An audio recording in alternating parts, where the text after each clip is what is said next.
Hello, my name's Guy Thornycroft from The Guy to Know, and today I'm with an amazing woman who's given decades of service to her community as an AMBO. Let me introduce you to Glenda Bennett. Hi, Glenda. Hi, Guy. So, how long were you in the ambulance service? Approximately 22, nearly 23 years, actually. Wow. And in that time, you must have seen it all and been everywhere. What are some of the lessons you've learned from your time there? I have definitely seen a lot during my time with New South Wales Ambulance. It was a wonderful time. It's a wonderful occupation, profession. And I've been very fortunate to be part of people's worst times, worst moments in their lives, and also sometimes their best. It's, it's, it's a privilege to have done this work, and I've learned lots of different things. I've learned about humanity, connecting with people, the importance of community and caring for each other. Yeah. It's, I mean, the role is about providing pre-hospital care, but it's so much more than that. There is really a huge human element to it. Like I said, connecting with people, caring for people emotionally, and supporting them. So I Oh, think what I've learnt the most is that the world is a rich tapestry of people and filled with lots of different experiences, and people have let me be part of their lives when I've gone and cared for them and cared for their loved ones. And they never question. They never question what you're doing, or they welcome you into their homes. They're so happy to see you.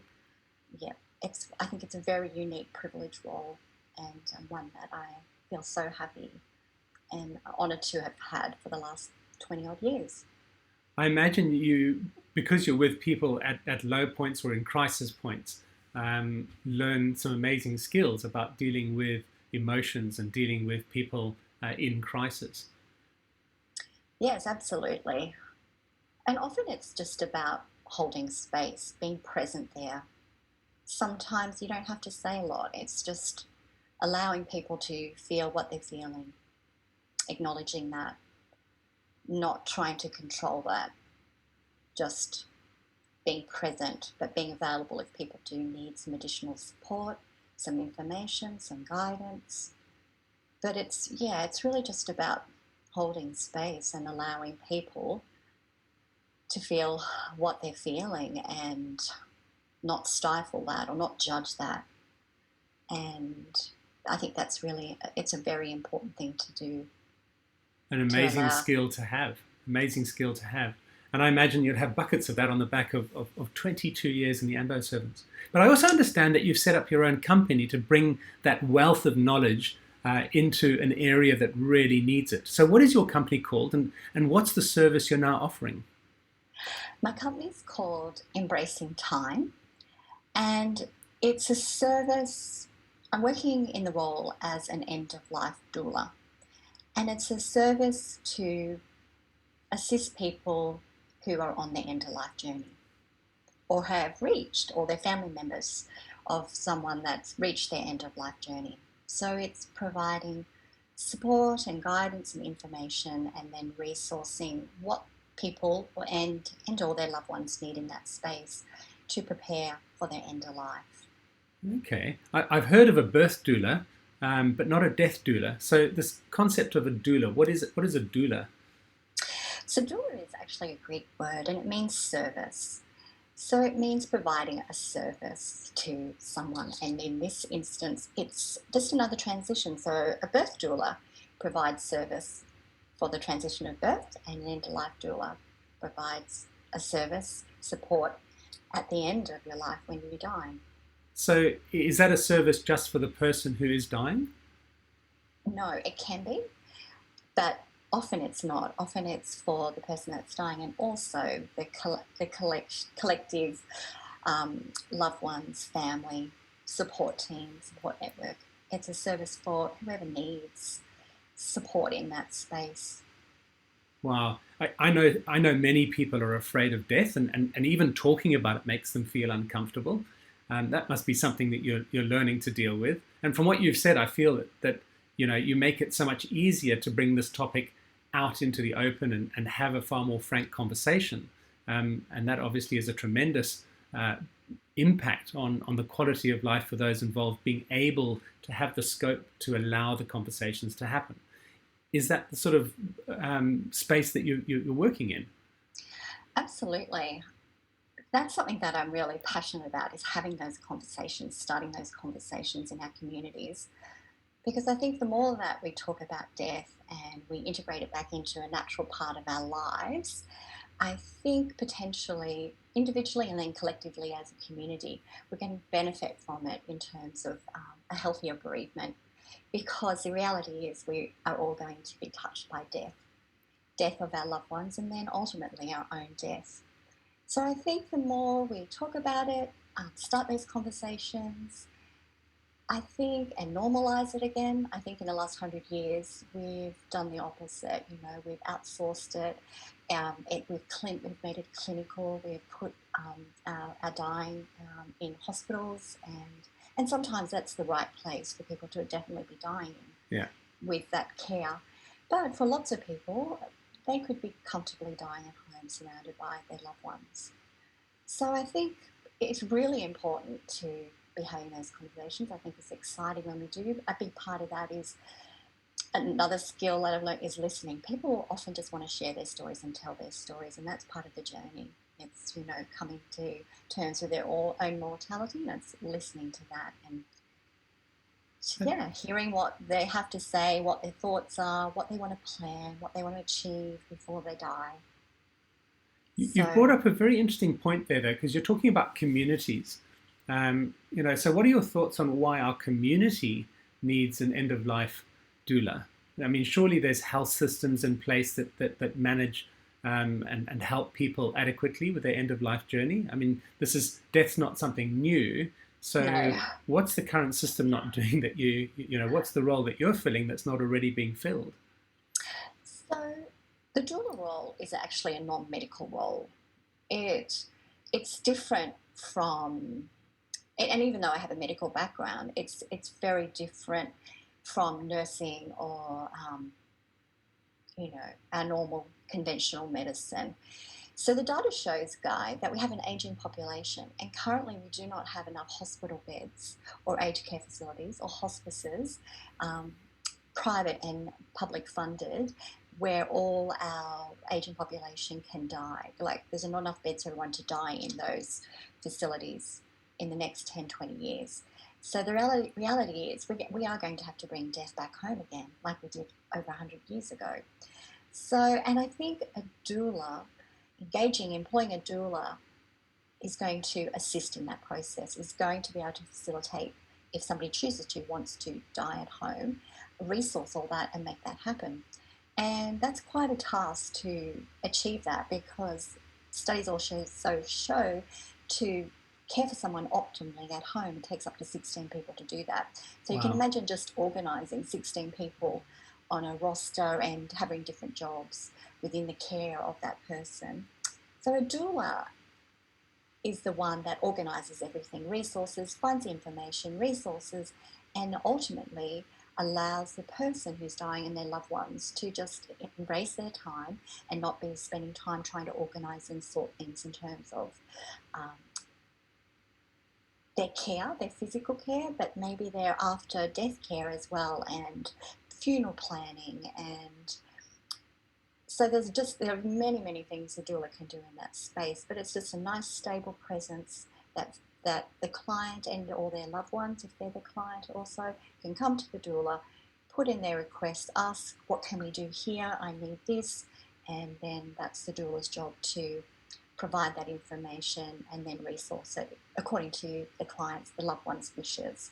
So it's about their journey, it's about what they need. And there's as you can imagine, so many different things that could be served in that space. Everything from organising advanced care plans, informing clients about all the legal aspects in terms of wills, enduring guardianships, enduring power of attorneys. It could be even organising a living wake if they want. It can be still facilitating, advocating in their healthcare and helping them with that and organising resources around that, palliative care nurses to come in, taking them to specialist appointments or doctor's appointments. And then it's just also holding space if people need to be there when they're vigiling, when their loved one's actively dying. And they're unsure of what's going to happen and they're a bit anxious and fearful. And then after the person's died, it's holding space there as well and letting them know what's available in that space in terms of if they want the person to stay there with them for a number of days. Because here in New South Wales, you can keep your loved one at home for up to 5 days if you choose. And, it doesn't suit everyone, but there are those options there, just allowing people know what their options are for their after-death care and rituals. And like I said before, just a great healthy start to everyone's bereavement potentially. Yeah. Wow, you've covered so many different areas and so many different people involved in that. How would you define your typical client? I mean, who is your typical client? There is no typical client. So it could be anyone from a person with a terminal illness or a life-limiting illness that has time to plan and prepare.